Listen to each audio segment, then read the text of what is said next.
पापा, खाना खत्म हो गया है, मत रोइए पापा। एक बेटी का यह सवाल सुनकर एक पिता क्या कहे। वह शायद बेरोजगार था, जेब में पैसे नहीं थे, किराया भी देरी से चुका रहा था।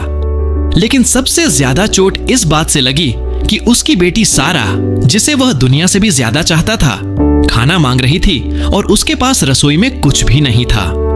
उसकी पत्नी ने सारा के जन्म के बाद ही उसे छोड़ दिया था और चूंकि वह बाहर जाकर काम भी नहीं कर सकता था और बेटी की देखभाल भी करनी थी, इसलिए जैसे तैसे गुजारा करता। कभी कभी खाने के बदले मजदूरी करता। लेकिन उस दिन कुछ भी हाथ नहीं लगा। अपनी बेटी को भूख से तड़पते देख उसका दिल टूट गया। तभी पीछे से आंगन में एक आदमी ने ताली बजाई और बोला, सुप्रभात मित्र, मैं यहां से गुजर रहा था। मेरी कार का टायर पंचर हो गया है और मेरी टांग भी चोटिल है। क्या आप इसे बदलना जानते हैं? उसने उत्तर दिया, हाँ, मैं जानता हूं, कुछ सालों से यही काम करता आया हूं। उसने बड़ी कुशलता से टायर बदल दिया और कार फिर से चलने लायक हो गई। आदमी ने पूछा, आपकी मजदूरी कितनी है? पिता ने आंसू भरी आंखों से कहा, भाई, अगर आपके पास मेरी बेटी के लिए खाने को कुछ मिल जाए तो वही मेरी सबसे बड़ी मजदूरी होगी। घर में हमारे पास कुछ भी नहीं है। वह आदमी गहरी भावनाओं में भर गया।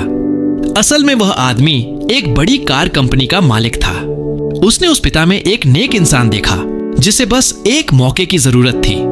वह बोला, अपनी बेटी को साथ लो और मेरे साथ शहर चलो। मुझे और कारों की मरम्मत में तुम्हारी मदद चाहिए। उस दिन उसने उन्हें शहर के सबसे अच्छे रेस्तरां में खिलाया। पिता और बेटी दोनों ने खुशी और राहत के आंसुओं के साथ खाना खाया। कुछ ही समय में वह पिता उसी कार शोरूम में काम करने लगा। धीरे धीरे मेहनत और ईमानदारी से वह मैनेजर बन गया। इतनी अच्छी कमाई होने लगी कि उसे और उसकी बेटी को फिर कभी भूखा सोना नहीं पड़ा। कहानी की शिक्षा, हर अवसर को अपनाइए, हो सकता है वही आपका जीवन बदल दे।